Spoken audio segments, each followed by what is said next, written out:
What's up, card fighters? Welcome to the dojo, and today I'm going to bring you Path of the Lightning Eradicator. Hope you all enjoy.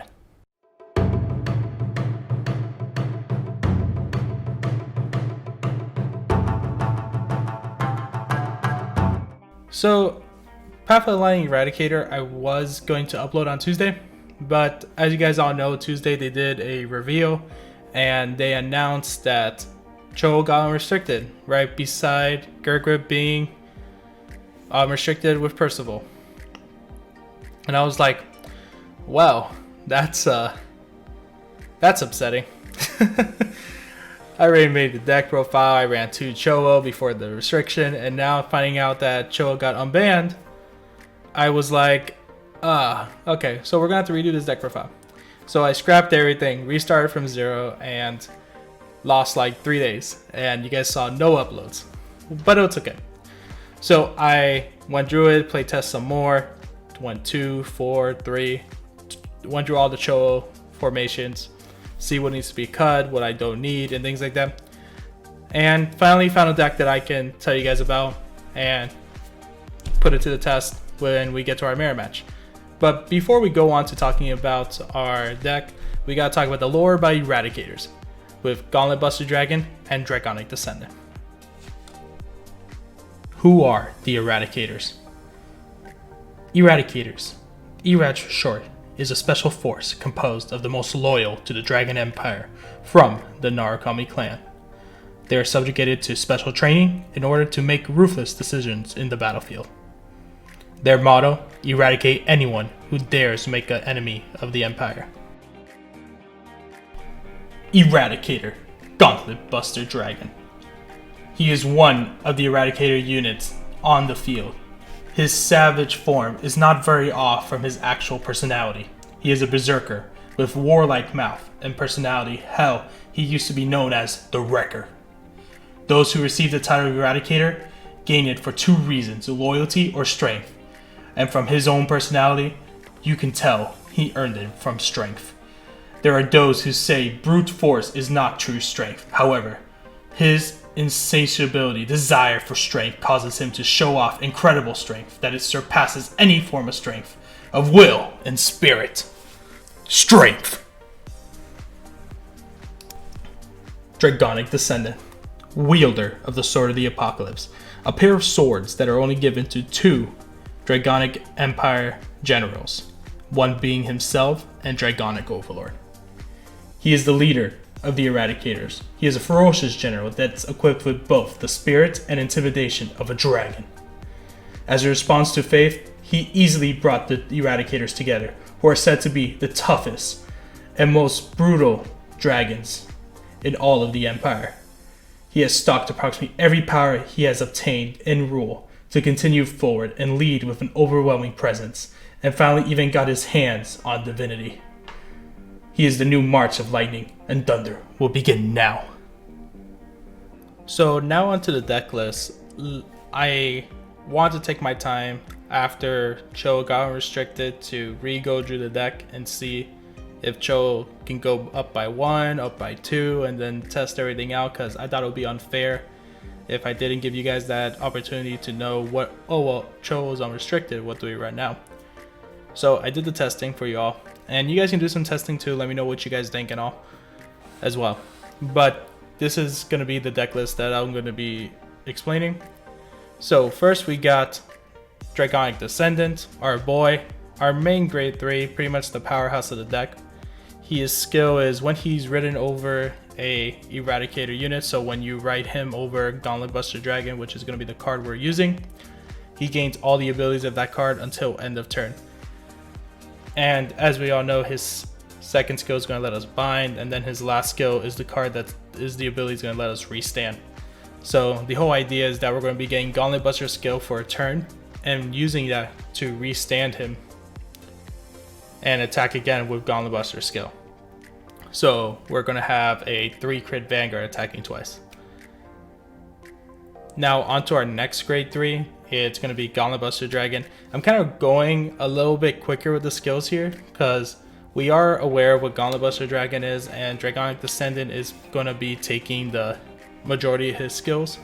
The only thing that's added to him is the restanding and also the retiring by a Soul Blast of 1, which is not bad. For the rest of the deck, it's kind of counterblast heavy. But, you know, we just want to talk about the main focus here. But yeah, now back to Gauntlet Buster Dragon. Our boy, you guys remember him. His skill is counterblast 1, discard a card from hand, bind everything in your opponent's front row. Then you may choose everything in the back row and move it up. Overall, his main purpose is easy scoop of the field. Then you can move things up if you want to pop everything. But overall, you just need the front row empty, which is perfect because we have things like Cho-Oh that need an empty front row. Then his other skill is continuous. For every empty rear circle in your opponent's front row, he gains plus 5k in a critical. Like we said, if you're fighting Excel, he's going to keep getting 5k for each one. So instead of being a 3 crit plus 10k Vanguard, he could be a plus 20k with 5 crit. Gets kind of scary because we do have a lot of Excel meta tournaments in the near future, so let's see what happens there. Next, we're going to go with our grade 2s. We got 4 Plasma Catapult. I remember before in the Vermilion profile, I did say that he was a bad card to run in Eradicators, but I kind of am against saying that now because that extra draw, even though you guys think it's 1, is very important to you, 100%, because that's 1 card less than you're wasting for your turn, which means you can guard earlier for the following turn. And this deck at most needs probably 2 to 3 counterblasts, because you pop the front row anyway for 1, and then you want to leave 1 for Cho-Oh, and then 1 for your Vanguard, so like 3 counterblasts. So as long as you're able to maintain that and know when to pull that off, I think is a good reason why you should use Plasma Catapult early game. And then after that, if you don't want to use him, that's fine. He's guarding fodder and things like that. But that extra draw determines what you can guard for that turn. If, like, let's say you're going second, or even when you're going first, like nothing's happening your first try, you have Gauntlet Buster and usually don't have anything on their grade 2 turn. So you're pretty much using any resource available just in case you pull any early heals. But continuing on, then we got Spark Raised Dragon. Spark Raised Dragon is one of our search fodders in this deck. We have a total of 3 search fodders. We have him, Nuku, which is the grade 1, and as well as the Mighty Bolt Dragoon that's in the deck.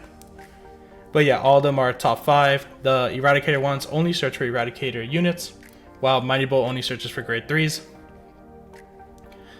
The reason we're running Spark Raised in the deck at 4 is because we do want a way to fodder out cards of our deck. Sometimes we do need them in hand, but other times he's only going to be there for taking out things to get closer to triggers in your deck. That's why I'm running him at 4. Then his other skill is on rear circle when he attacks. If the attack hits, Soul Blast 1, draw a card. I think that's kind of self-explanatory. Same reason why we run Chitora in Vanquisher. We want our opponent to guard the attack, but if they choose not to, that's another card in our hand. Now, the card that we've all been waiting for, 3 Cho-Oh. Yes, guys, I moved up to Cho-Oh to 3. Some of you guys are still thinking about 2. Others like getting the Force to guarantee the Cho-Oh in hand, but I think 3 is more than enough. And I did the testing. It took some time, and I came to the conclusion that we gotta go with 3 Cho-Oh. Now, if you guys don't remember Cho, his skill is counterblast 1 on placed, bind one of your opponent's rear guards, then move the rear guard right behind it up to the front row. His second skill is at the end of the attack of your Vanguard, you may counterblast 1 if your opponent's front row is empty, stay on Cho-Oh. He's actually there for that reason, and you want to get him in hand, and that's why I think 3 is a good number for it, because you have 4 8 searchers that can search for Eradicators, and once you get the Cho-Oh to your hand, you can call to the field, attack with your Dragonic Descendant over Gauntlet twice, and any crits, you can give it all to Cho-Oh, and then he attacks kind of like Descendant as well, being like a good 2-way combo with a total of 4 attacks that most likely have 3 crit on them each. And I think that's kind of like the play you want to do for Eradicators here. But yeah, that was my answer to Cho-Oh. The one thing that made me redo the deck profile was to update it to give you 1 additional Cho-Oh. So there we go. But now onto our last grade 2. It is 3 Eradicator Zweiten. Yes, we are running 3 Zweiten as well. And no, we did not cut Zweiten for the Chowo.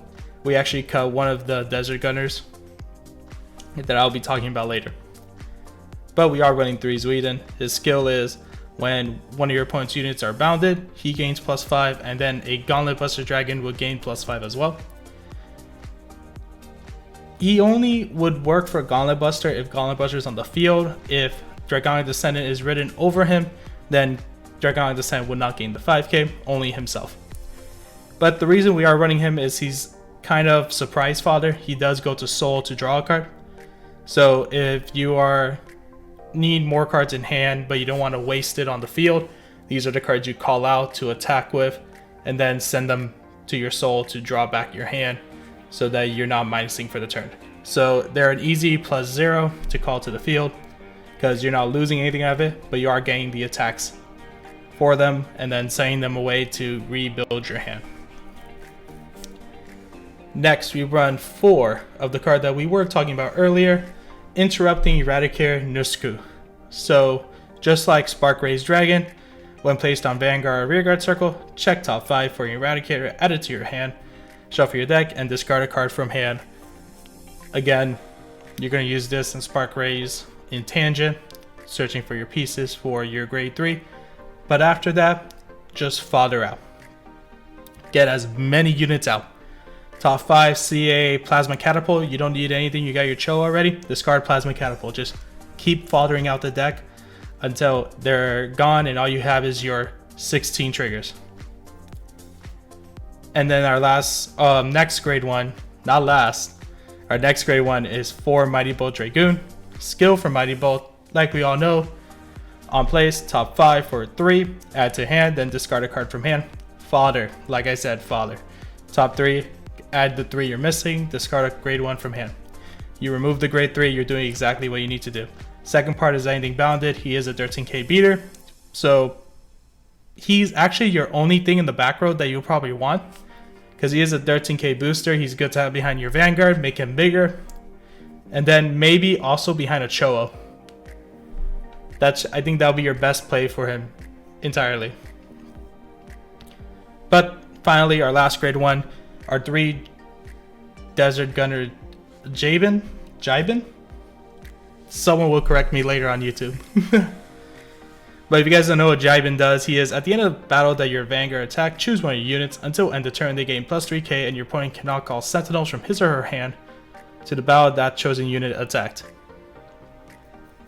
So the play with Desert Gunner Jibin that you're going to be wanting to do is attack with Vanguard first, skill, give +3k to Vanguard, then attack with Chowo, then attack with Vanguard, give 3k to Chowo, then counterblast 1 and stand Chowo. So both attacks will have the no Sentinels for one time only, and will also gain the +3k power. Overall, you're pulling 1 over your opponent, you're giving them a chance to take them out, their Sentinels first, and then you'll be attacking them for the big number. Now, you would want to attack when they have the Sentinels, but the way they worded and set up the field because of Jibin did not let that happen. So that'll be your best play, is attack with Van. Any crits you give to Chowo, give +3k to Van. Attack with Chowo, then attack with Van, give the 3k on the second attack to Chowo, and then attack with Chowo. And then last normal unit that we have is our grade 0, which we're going to be running Spark Kid Dragoon. Yeah, we're not running the Eradicator. God. Guys, the Eradicator has to be the most ugliest thing I've seen. I'm so sorry. I know some of you guys like him, but Spark Kid Dragoon has been there through the worst of it, the best of it, and all of it. So I'm not removing Spark Kid Dragoon from my deck list. Now going on to triggers, we're running a total of 8 crit, and 4 Sentinel crit for a total of 12 crit. And we're running 4 heals. But overall, that is pretty much the deck profile. We could go 16 crit. My problem with 16 crit is you kind of do want to live a little bit. If you get some heals early game, they're really great to have. and I wouldn't look away from it and think of it as a problem. So keep it at 12 crit, 4 heals. Any heals you get early game could keep you in the game for a longer period of time. But overall, hope you guys enjoyed this deck profile and the lore, and hope to see you in the next Path of Lightning as we cover last but certainly not least Vanquisher. But overall, hope you all enjoyed. If you like this video, please like, comment, subscribe, and also if you go down below to Golden Phoenix Games, we do have pay splits available.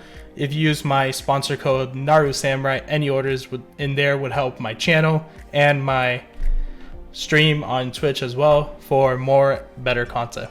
But thanks for coming by, and hope to see you in the next one. Peace.